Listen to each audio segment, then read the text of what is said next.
Welcome to the Strategic Travel Entrepreneur. My name is Rita Perez. Hello. I've been a travel advisor for over 10 years and am navigating this winding road of entrepreneurship with you. I created this podcast because I wanted to share all the things I've learned from leaders both in and out of our industry that I really wish I would have known way back then. But alas, the important thing is I'm aware of them now, and I want you to be too. Ready for this week's show? Let's jump in. Hi, everyone. Welcome back to the podcast. So nice to have you again. It has been quite some time, but we have another guest on the podcast. Woohoo! Stephanie is a former CPA, small business accountant, and corporate financial analyst who left her career to follow her own love of travel. She has combined her love and passion for travel with extensive knowledge of numbers to simplify the financials of her business. She believes numbers tell a story. They are a true indication of the health of any business. The key is knowing what numbers to monitor, how to capture the data, and how to use the data to grow your profit. Knowing your numbers can transform your business from inside out. Stephanie is committed to helping the dedicated travel advisor to become a profitable travel CEO by knowing and loving their numbers with ease, so they are empowered to grow their travel business with confidence while spending less time behind the scenes to make it happen. Welcome, Stephanie. Hi, Rita. Thank you for having me. I'm excited to be here. Yeah, I am. I mean, this is a topic that I think everybody needs to know about. It is definitely something I wish I knew way back when I first started my travel business, is the focus on the numbers. And I will say I'm not perfect on it, but I'm starting to get a little bit better here and there. So how can knowing our numbers help guide us in our travel businesses? Yeah. So one of the things, and I'll dish a little bit on myself here, but, even being the formally educated in accounting and finance and having all that experience from the beginning, I didn't look at my numbers. We jump into a new travel business. We want to get clients. We want to help clients. Yep. We want to see money start coming in, and that's what we focus on. But once I figured out some of the key metrics and kind of set up a process to be able to do that, it really helped kind of light the pathway of how to get to where I wanted to go quicker. Okay. So knowing your numbers really tells you where you are in your business, what's working, what's not working. And it can also give you indications on what you might need to improve or change within your business in order for you to make more money and be more profitable. And at the end, we talk about profit, that's like the technical term, but it's really what you pay yourself. It's what you get to keep and put in your pocket at the end of the day. And that's one of the main reasons we all went into business for ourselves, right? Exactly. And I think that's part of why we're not talking about it that much, because of course, the love of travel, but part of the reason that you got into business was to make money. And if you're not making money, then why are you in business? Well, I would say, a lot of people, it probably starts out being a hobby. Yeah. That's not everyone, but it's oh, this is fun. And I get to travel and I get to do all this. But then once you get in, and I'm going to be completely honest, it was kind of a part-time thing for me when I started. Me too. Not realizing what it really took to be a travel business owner. Yes. And it was a shock to the system when I decided I wanted to go full-time, once your children are back in school full-time or whatever the reason for doing it, or you quit your 9-to-5 and you make it full-time. But that's when you really, yes, exactly. A lot of people do that. But that's not to say that doing travel part-time still can't be profitable, because it can, and it should be, no matter, how many hours you put into the business and how you want to structure your model. But if you don't know what you're looking at, or how, what questions you need to answer in order to grow and propel your business, how to get the information to do that, and then what decisions you make with that information. It's kind of like we go back to what we know. Right. And it's posting on social media and talking about destinations and all of these things when, that brings clients in, of course, but to be more streamlined and to really, really like make your profit grow, you need to find that mesh of the two. Right.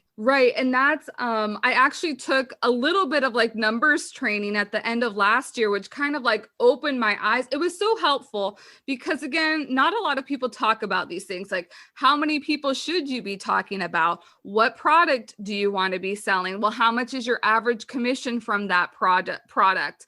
And kind of like creating these like overall goals. So if you make, I'm putting numbers out there, 5,000 per river cruise. How much do you need to sell if you want your annual profit to be $80,000 a year or whatever it is? So what are kind of the numbers that we really should be honing in on? Like when we're talking about numbers, I feel like it's like like a fairy tale almost. But if we're going like real tangible, what numbers are we looking at now? Yeah. So it's going to be different based on the travel advisor's model. Mm-hmm. So, a solopreneur just running the business by themselves and not without any assistance or any other outside help will look different than somebody who has ICs or somebody who's not with a host. There's different things that they would factor in, but for the most part, right. I mean, it really is a numbers game.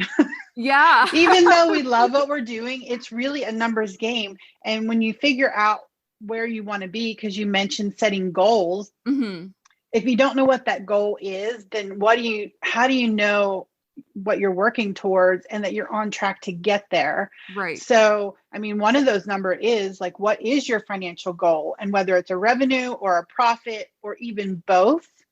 And I look at both because there's a difference between revenue and profit. I mean, you have expenses in the middle. Yes.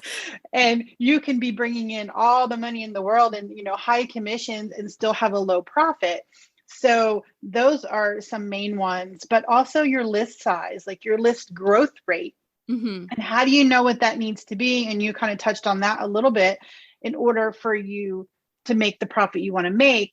But just because you have a certain size list doesn't mean you're going to get the same amount of profit from that list every month or every year.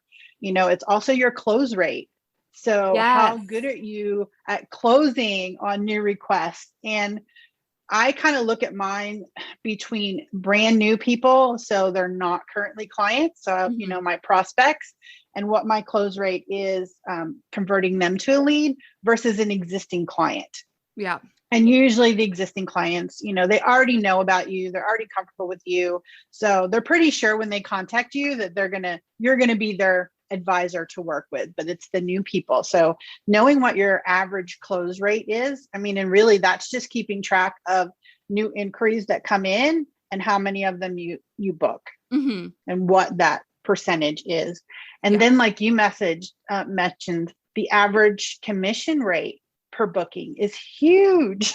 Yeah. If you don't know what that is, and you can break it down even by destination or by type of trip, whether you're working on honeymoons or you have baby boomers or you're doing river cruise versus FITs to Europe, like they're all different. And when you lump them in all together, it's really difficult to tell where like the true profit is in your business. I mean, you have some intuitive thoughts about that, right? But when you do enough or you have a varied range that you offer to your clients, you probably want to look at them and section them out. So I think those are really the big ones. And a new one that I've added is cash flow. Like, what's your dynamic cash flow? And it's kind of a term that I created myself, but we can bring all this money in, but if we don't have the cash to pay our bills at the end of the month, you have to monitor what's in your bank account because that's a huge part of being a business owner. Yeah. You don't want to get into this cash crunch. And I think this really came about or was amplified with the pandemic. Yeah. Yeah. Cause kind of going in that direction, cause I have another point, but do you recommend, cause I've heard a couple different times that you should have multiple bank accounts. Like one should be in a bank account, like a savings account. One should be like where the money's coming in. One should be where all the bills get paid out of. Do you have any recommendations for certain bank accounts that you should be having?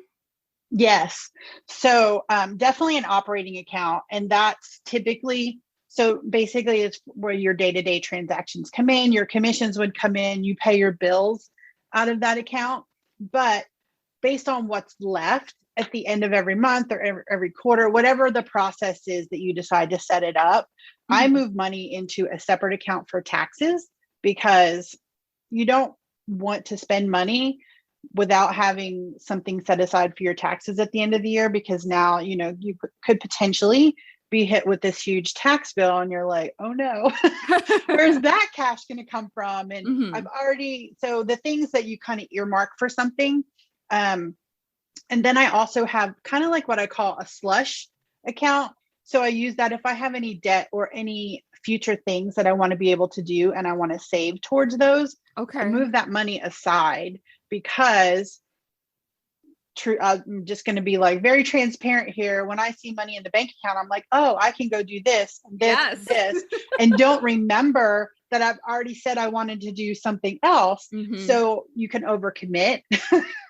And then that creates another, issue within your business. So being really organized in all these. And for the people who don't want to create separate bank accounts, you can keep track of this on a spreadsheet. As long as you're really good at updating your spreadsheet and balancing it monthly to what's in your bank account, you Mhm. can have it to where you just put in columns, like the different areas that you've already earmarked your funds for. Right, right. Yeah. No, that's a really great point because as like having gone fully all in the middle of May, yeah, yeah, you see money and you're like, woohoo, there's money here now.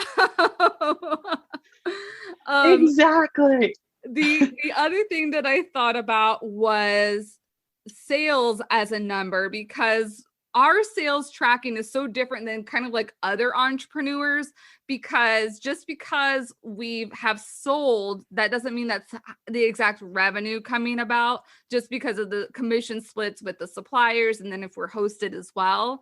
Because I remember, and also going full transparency here, I thought I needed to sell a certain number of corporate retreats. Like if I sold one corporate retreat for me every month, so pretty much 12 retreats a year, I would be great. I would have enough revenue, profit, all that jazz to cover. And then when you do figure out all of the things that come out, your just normal home expenses and your investment type of expenses, it's kind of like, the Strategic Travel Entrepreneur is brought to you by Mailbox Power. Harness the power to attract and nurture your clients through something many entrepreneurs have forgotten about: the mailbox. Create beautiful custom campaigns and automate annual mailings for birthdays and holidays. And with a pro account, get access to mailboxes not currently on your mailing list that are just waiting for the travel service you offer. Visit my Mailbox Power affiliate link in the show notes to get started today and support this podcast. Oh no, my actual target number is really, I should be doing 33 retreats a year, not just the 12. Exactly. And I think that's, I've heard other entrepreneurs that are not in the travel industry kind of simplify it that way. They just look at the revenue. Yep. But when you have all these extra expenses, or if you're working in a model where, like with groups, it's a net versus earning a commission that's paid to you, you have Mm-hmm. to calculate. Like you have to, backtrack or kind of like gross up your net, as we Yep. call it, grossing up in the finance world, to see what you need to charge the people to make sure you have enough money, but also factoring in, especially with groups, any extra expenses, that might come along the way, or things you want to do for the group, that would be an investment on your part. That's not part of the group itself. But I always like looking at, what's the end goal? What do you want to end up with in your pocket at the end of the month, the quarter, the year, however you want to divide that out. Most people start with a year, and then you kind of backtrack, knowing that it's going to, go up and down from month to month or quarter to quarter based on our wave season, whenever that's going to be. Right. We're used to the wave now. I know we're used to the traditional wave season, and I don't know, we could have a really large wave and then it could die down. We don't know what it's going to do. But start with a yearly amount and then figure out what your business expenses are, and then add those two together. So you have your expenses plus what you want to keep. So that's your commission goal, or what I call the travel business owner's revenue goal. It's not your sales goal, because now you have to figure out what you're booking and the commission that will be coming in, fees, whatever other, different types of revenue streams you have to meet that revenue goal. Yeah, no, I love that you mentioned that. It's kind of like, to totally simplify it, start with what you want your commission goal to be. And once you have that goal in mind, kind of start putting the numbers together for what your yearly profit or your owner's equity kind of is going to be for yourself, and start crunching the numbers that way. Because you need to know how much commission on average you're making, but also what do you want to be taking home to create the plan. Correct. And it's all, really, it's reverse engineering everything. Yes. And it's a very you can think of it logically. Now, in reality, does it work out logically? Most of the time, is not at all. But at least you know what your targets are. And then if you're looking at it on a month-to-month basis or quarter-to-quarter, you can see where you might need to adjust before you get to the end of the year. Because I know many travel advisors, we're trying to do everything. We're marketing, we're client relations, we're document prep, we're like everything in the business. And the last thing on the list typically is bookkeeping and financials. It's the one low on the list, because most people don't want to do it to begin with. Right. So what do we typically do with our list, right? Yeah. We work on the things that we like to do first, and then just kind of work our way down. So many, may not put their bookkeeping or look at their numbers until it's tax time. And I used to do this very early on before I had a lot of volume. But then when you think about it, typically tax time is also wave season. Yeah. So oh my gosh, yeah. Get this extra stress on, right? You're like, oh, I haven't updated my books for 12 months or 6 months or whatever. But now I have all these new travel requests coming in. And of course, you want to take care of the travel request and push off the bookkeeping. So I think it's just one of those, if you set a process and a habit or a routine of, now you have your goal that you calculated, like we talked about, based on what you want to pay yourself, and reverse engineer that. And then kind of look at it each month and do like a cumulative and see where you're gauging against that goal month by month. Then you always have extra room to kind of, if you need to focus on somewhere else, or you don't have enough of this or that, you can refocus your attention. Right. Because going off of that, how often should we be looking at these numbers? Is this like, okay, I set my revenue goal, I want to be putting in like $90,000 a year. That's nice. So for me, I always recommend monthly at a minimum, even if you're a newer agent and you don't have a lot of volume, or you're part-time and it's kind of fluctuating, still it creates a habit. And to me, like when you don't have that habit, that's when things kind of start falling off and you focus in other areas. But just to create the habit of at least updating the key items monthly. And then if you do have a high volume, you can gauge against your goal monthly. If it's not quite that much, if it's only a couple of items, then maybe quarterly. But I wouldn't do it any less than quarterly, because at that point, it's really hard for you to course correct or change some things up going forward if you're pushing it out further than that. Okay. And I had told you, I'm like, this is for selfish reasons too. How can we start tracking, like, other than even like one of the bookkeeping services? Because I've always heard too, like, if you're going to hire somebody in your business, the first hire needs to be an accountant. But how can we keep track of all these numbers? Is there a software, or are we putting in a notebook? Well, I wouldn't do a notebook unless it was like electronic and did math calculate. Let's use the tools that we have that make us be more productive. So the tool that I use is QuickBooks. Okay. And it's not super intuitive for the more complicated things, but as an extra, or like as just a basic bookkeeping software, it's very easy to enter in your revenue, your expenses, pull in your credit card transactions, do your bank account reconciliation. I don't know if many people actually do that, but it's just making sure that everything came through correctly on your bank account and it matches up at the end of the month with your statement to what you have in your bookkeeping software. That way, that nothing was missed, because mistakes happen.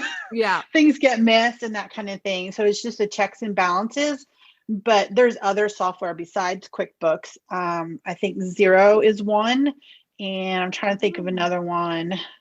And there's some that are desktop versus or online, or you can use a spreadsheet. I mean, if you don't have a lot of transactions, you can always use a spreadsheet. And in that case, I would probably just create one tab for income, and you could track that by month, and another tab for your expenses, and a column to like categorize them so you know what type of expense that is, and then maybe a summary at the beginning to net the two together. Okay. Yeah, because so you can just see what's in and out. Okay, because that's what I was wondering too. Like, if you wanted to start tracking the metrics of kind of like the exact commission, or like track your sales, track your commission, but then also track kind of like conversions. Would it be easier kind of just to create just a handy dandy spreadsheet and have like different tabs for each one then? Yeah. So anytime I create spreadsheets, I like to look at like, what do I need to see to be able to make decisions or track, like see trends. Okay. And then I figure out what data and how much detail that data needs to be in order for me to report it, to get what I need out of it. Because the last thing we want to do is put a bunch of data in a spreadsheet and create all these things, and then it means nothing. We just wasted our time. So it's, you have to look at it and see like, well, what am I going to get out of this? What am I going to use it for? And what's the best way to put it together to give you what you need. Awesome. Well, thank you so much for coming on to the podcast today. Do you have like any special programming coming up that people can check some of your stuff out? Yeah, actually, on my website that I created actually this year for the financial side of trying to help travel advisors in this area, I do have a free calculator, and it takes a little getting used to because we don't normally think this way, but it's a way that you can calculate how much it costs to run your travel business per hour. And then, like when you're working with new clients and bookings, like what your commission target is. Yeah.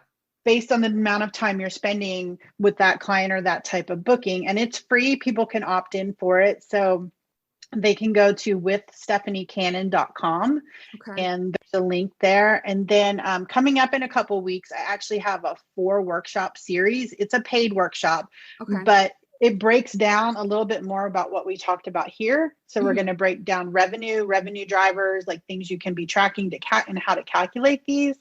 And then we're looking at expenses in another one, profit, and how to do what we talked about, reverse engineer. Mhm. So you can end up with the profit that you did or that you want to have at the end of the year. And then cash flow. This is a huge one. The cash flow forecasting and how to manage all of that. So that's coming up within a few weeks. Oh, that's so good. Ooh, I'm going to have to keep my eyes peeled on that personally. Cool. And I'll be sure to add that link into the bio also. So again, thank you so much. I hope everybody listening has taken away something important. And if bare minimum, know that there's this awesome workshop coming on so that you can start getting your numbers in order. Yes. Thank you so much, Rita. This has been so much fun. I love sharing this information, and I really want to help travel advisors make more money post-pandemic. Oh, yeah. And I want to be making more money too. I'm sure we all do. Exactly. Have a great week, everybody. Thanks for joining me on The Strategic Travel Entrepreneur. Please subscribe and leave a show rating on your favorite podcast platform. Oh, and don't forget to take a look at the show notes for important information and links. See you next week.